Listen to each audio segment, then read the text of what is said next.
Notice मिलने के बाद हम उनकी नौकरी से बर्खास्त कर दिया है। आश्वासन दिया कि सभी की आपको नौकरियां नहीं खत्म हटाया कर दी जाएगा, गई हैं। आपको रखेंगे। हम सिर्फ पहली को हटा रहे हैं। बेरोजगारी है देश में, उसके बाद और उसके बाद में चलो हमें आश्वासन मिल गया, हम नौकरी करने देंगे। लेकिन अब हमें 11 तारीख को डीटीसी का कंडक्टर भेज दिए सभी डिपो में, जो हमारे कार्यरत डिपो है सब में डीटीसी का कंडक्टर भेज दिए, जबकि डीटीसी डिपो में कंडक्टर शॉर्ट चल रहे हैं। सभी डिपो में कंडक्टर शॉर्ट है, उसके बावजूद भी जो हमारे कलेक्टर के डिपो थे उसमें इन्होंने कंडक्टर भेज दिए, ठीक है। और हमारे साथ वो कंडक्टर ड्यूटी के लिए जाने लगे। हमें इन्होंने बताया कि ठीक है आपको, ठीक है, हमें उन्होंने बताया कि आप सिर्फ 15 फरवरी तक रहोगे, 15 फरवरी के बाद हमें बक्सा मिल जाएगा और हम ड्यूटी करेंगे। अब उसके बाद जब से हमें ये पता चला है, हम इतने परेशान हैं सर कि हम रोड पे आ गए हैं। जबकि रेखा गुप्ता जी ने हमसे कहा था कि हम आपके बारे में वो करेंगे और आप ही रहोगे। अब हम क्या करें, जाए तो जाएगा, हमारा परिवार बिल्कुल भूख से मरने की उस पर है और हमारी सैलरी भी टाइम से नहीं आ रही। जनवरी की सैलरी अभी तक नहीं, 2 साल का एरियर हो गया, बोनस हो गया, कुछ भी नहीं मिला। हम जब से बीजेपी सरकार आई है दिल्ली के अंदर इतने परेशान हैं कि बस कह नहीं सकते अपने दिल की बात। अभी जिस तरह से आप बता रहे हैं कितना परेशान है, आपने सीएम साहिबों से भी बात करी, उसके बाद में आपने दोबारा कोई बात सर कल भी हमारे बंदे ये परिवहन मंत्री जी के पास गए थे, उन्होंने कहा उन्होंने हमारे बंदों को धमकाया, कहा आपने बिना उसके हड़ताल क्यों करी, ठीक है। जब हमारे बंदों ने कहा कि सर हम इस तरह से परेशान हैं डीटीसी के, कि नहीं हम आपके बारे में सोच रहे हैं, और आपने हड़ताल उनको डरा धमका के भेज दिया अगर तुम जाओ यहाँ से, ठीक है। और हम इस समय इतने परेशान है कि आप क्या कहें सर। मतलब जवाब न देने की जगह डराया और धमकाया जा रहा है सरकार की तरफ से। हाँ, लोगों को डराया धमका के उन्होंने भेज दिया कि जाओ हम आपके बारे में सोचेंगे। बस ये अधिकारी एम्प्लॉय है इनके हमारे साथ आके हमें हटाने की धमकी, जबरन हमें जबरदस्ती ड्यूटी से हटाया जा रहा है जी। बिना लेटर के एकदम आया हमारे पास लेटर, 31 मार्च ये तुम्हारा लेटर है भाई, तुम हट जाओगे, किस बेस पे हटाओगे। हमारी कोई गलती है? ये गलती है कि हमने 15 साल इस कंपनी को दे दिए, हमने इतनी मेहनत से नौकरी कर ली, हमारे बच्चे हो गए, उन्हें क्या खिलाए क्या पिलाए, उनके स्कूल की फीस सब, उनका तो भविष्य भी चालू भी नहीं हुआ। जब हम काम नहीं करेंगे भाई, हमारे से पूछे क्या करेंगे हम, बताओ। इतना जबरन, इतनी अत्याचार मचा दिया बीजेपी ने, इतना अत्याचार मचा दिया बहुत। हमें कोई नौकरी नहीं देगा, हमारे पास कोई एक्सपीरियंस ही नहीं है सर, इसका कोई एक्सपीरियंस नहीं है। 15 साल एक कोई कंपनी मांगी एक्सपीरियंस, इस बेस पे हमें नौकरी मिलेगी, या तो हमें किसी भी फॉर्म में हमारी नौकरी चाहिए। नौकरी तो आपको पहले दे रखी ना पकौड़े बेचने वाली, आराम से करना अब उसको। हाँ जी, इसी डिपो के बाहर बेचने पड़ेंगे आप लोगों को पकौड़े बनाने आने में तो चाहिए, हमें तो एक ही काम आता है बस। मोदी सिखा देगा, यहीं से निकाला मोदी जी से सीखो पकौड़े कैसे तले जाते हैं। कब से आप लोग कब से नौकरी कर रहे हैं यहाँ पे? 15 साल हो गए कम से कम। कोरोना टाइम में भी आप लोगों ने यहाँ पे नौकरी करी है। कितने भाइयों ने जान से हाथ धोया था, हमारे कितने भाई जान से हाथ 2 दिन इस रोड पे गाजीपुर में हम पड़े रहे रात दिन बस लेके, जब हमारी ब्लॉक हो गई बस। और अब क्या आपको इस नौकरी से बाहर निकाल दिया गया? दूध में तो मक्खी फेंक देना, लिखा हमने भरी है बिना पैसों के सवारी में रहता है, हाथ जोड़ के हमें ले जाओ। आज महाउद्योग को रोड पे ले आए, रोड पे लाके खड़े हम नहीं मरते क्या? हमारी नौकरी कहीं नहीं जाएगी। 500 बसें, मुख्यमंत्री जी को ये भी बताना चाहिए कि 500 बसें खड़ी है हमारे डिपो से गई है बस, साफ हो गए के कारण बसें खड़ी है, कंडक्टर की वजह से हमारे डिपो से भी साफ हो गए। 500 बसों का मैंने नहीं आए 400-500 बसों का उन्होंने दे रखा है, सभी डिपो से 10-20 बसें उठाई है, साफ हो गए। अरे एक भी कोई भी सरकार की नहीं है, कोई हमने 500 बस लाके खड़ी कर दी, 500 बस तो इन्होंने ये कह दिया कि 500 बसें हमने लाके खड़ी कर दी, लेकिन ये नहीं बताया कि हमने कितने भाइयों को बेरोजगार कर दिया, कितने भाइयों के पेट पे लात मार दी, कितने परिवार बेघर कर दिए हमने। तो बड़े भाई क्या कारण रहा आप लोगों की 6000 लोगों की एक साथ नौकरी खत्म कर दी गई? ये रहा कि हमने बड़े निस्वार्थ इस कंपनी को सेवा दी है, ये हमारा कारण रहा है। किस कंपनी में थे आप लोग? डीम्स कंपनी में थे हम। डीम्स में। ये किसके अधीन में है डीम्स? ये डीटी कुल मिलाकर डीटीसी अंडर को कंट्रोल है, करेगी। परिवहन विभाग के अधीन।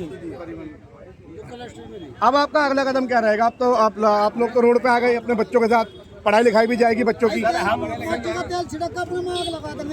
हम क्या करें सर? अब आपके साथ में भीम आर्मी के दिल्ली प्रदेश के प्रभारी खड़े हुए हैं भाई महेश पहवाल जी, तो इन्हें किस लिए बुलाया है और ये अब क्या रहेगा आप लोगों का आगे का काम? हम तो हमारे हाथ जोड़ के विनती है कि हमें हमें हमारा रोजगार वापस मिल जाए, इससे बड़ी हमारे लिए क्या उपलब्धि होगी। हम हमारे परिवार इस तो समय भीम आर्मी से आपको उम्मीद है कि आपको आपका रोजगार वापस दिलाएगी? हमें पूरी उम्मीद है कि हमारे रोजगार हमारे दिला सकता है।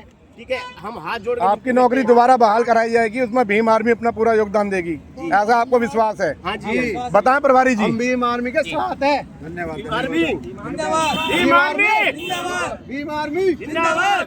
धन्यवाद सभी साथियों का।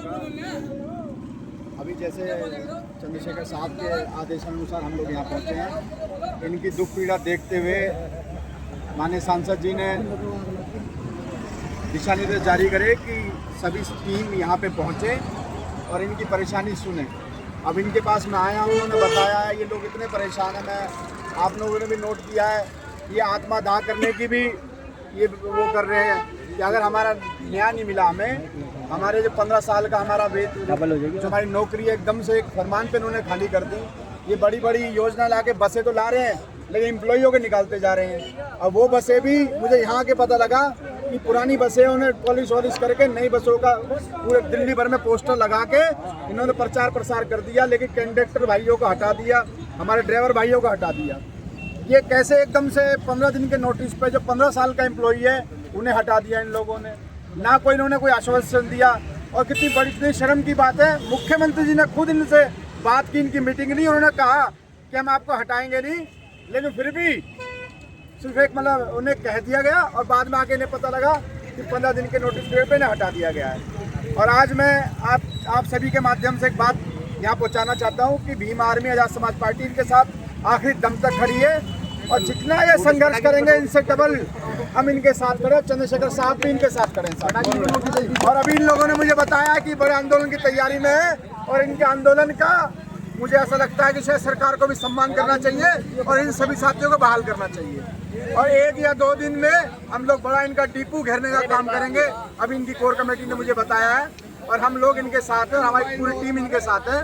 आपके माध्यम से मैं बताना चाहता हूँ, आप किसी प्रकार का कोई गलत कदम ना उठाना। हर चीज़ का हल जो है बातचीत है, हम संघर्ष भी करेंगे, बातचीत भी करेंगे और आपका काम करवा के रहेंगे। भीम आर्मी ने ऐसे हजारों आंदोलन कर रखे हैं जो सरकार को झुकना पड़ा और इस बार भी रेखा गुप्ता सरकार को भीम आर्मी झुका के रहेगी।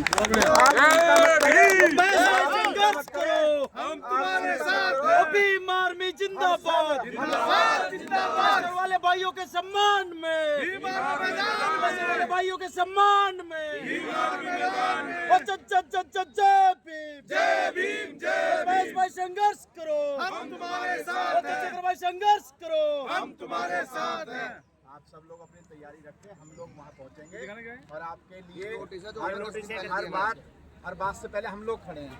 कोई शासन प्रशासन कोई कार्रवाई करेगा तो हम झेलेंगे उसे, आपका कोई मतलब नहीं, आप सिर्फ संघर्ष में तैयार रहो उसमें और हम आपके साथ हैं।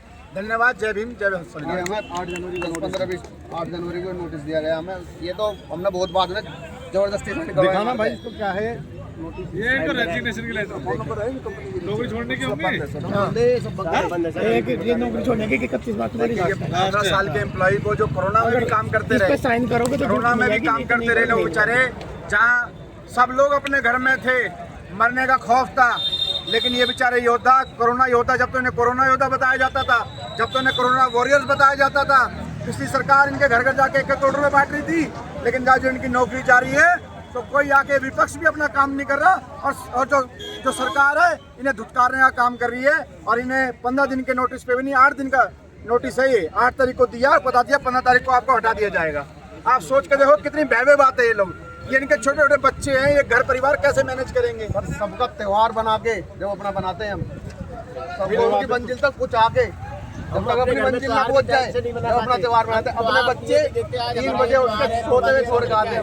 सभी साथी यहाँ इकट्ठा है आज। सर मेरा सवाल है आपसे कि जिस तरह से हम देख रहे हैं, जब से ये सरकार आई है दिल्ली के अंदर जगह जगह आंदोलन हो रहे हैं, लोग कोई अपना घर बचाने के लिए आंदोलन कर रहे हैं, कोई अपना हक पाने के लिए आंदोलन कर रहा है, तो कोई अपनी नौकरी बचाने के लिए। सरकार का आपको क्या लगता है नेता क्या है? हर वर्ग में उथल पुथल करने का सरकार की मंशा है और इनका ये काम, इनके जो महागुरु है ना, गुरु गोलवर का बंच ऑफ थॉट में लिख के गए हैं। और आप देखेंगे चांदनी चौक में व्यापारी वर्ग ने भी हड़ताल करी है, हमारे डीटीसी भाइयों ने भी हड़ताल करी है। जो हमारे कच्चे पक्के घर हैं उन्हें तोड़ के इन लोगों को, गरीब आदमी को थल-बंदल करने का काम है। और मुझे यहाँ के पता लगा भी इनकी नौकरी हटा के लोगों से 10-10 लाख रुपए लिए जा रहे हैं नौकरी पे लगाने के लिए, पक्की नौकरी के नाम पे। ये सरकार लोगों को ऐसे घुसोटने का काम कर रही है और हर वर्ग में उथल पुथल एक माहौल बना के, जिससे सारी दिल्ली डिस्टर्ब रहे और दिल्ली की आम जनता को कोई सुख सुविधा ना मिले। क्या लगता है आपको कि इससे मेन मुद्दों से भी भटकाया जा रहा है? कोई बड़े बिल्कुल मुद्दे यही नहीं है? मंशा है सरकार की, बिल्कुल यही मंशा है सरकार की। जो मूलभूत समस्याएं हैं, जो रोजगार का, जो बिजली की, जो पानी की जो समस्या है, उसे ध्यान हटाने के लिए हर वर्ग में इन्होंने किस तरह से माहौल बना रखा है, चाहे व्यापारी वर्ग हो, चाहे स्टूडेंट्स हो, चाहे हमारी महिलाएं हो, चाहे हमारे ट्रांसपोर्टर साथी हैं, हमारे कंडक्टर भाई हैं, सब हर वर्ग में इन्होंने अभी हमने हाल ही में खबरें भी देखी हैं और बहुत ज़्यादा वायरल हो रही है कि यूजीसी के समर्थन के अंदर भी कुछ लोग उतरे थे, उनके साथ में भी ऐसी हरकतें की गई कि उनके मंशा भटका दी गई, उनके मुद्दों से भटका दी गई। सरकार जो है ना हर वो काम करती है जिससे आंदोलन बढ़ते हैं। अभी यही ना सुनते सुनते कुछ लोग दूसरे फेवर की भी बात कर रहे थे, लेकिन हर आंदोलन में अच्छे बुरे सब तरह के लोग होते हैं, हमें उन पर कोई परवाह नहीं करनी है, हमें अपने आंदोलन में खड़ा रहना। और मुझे पूरा यकीन है इनका आंदोलन सफल रहेगा भी, और ये सभी लोग प्रतिबद्ध है भीम आर्मी के साथ देने के लिए।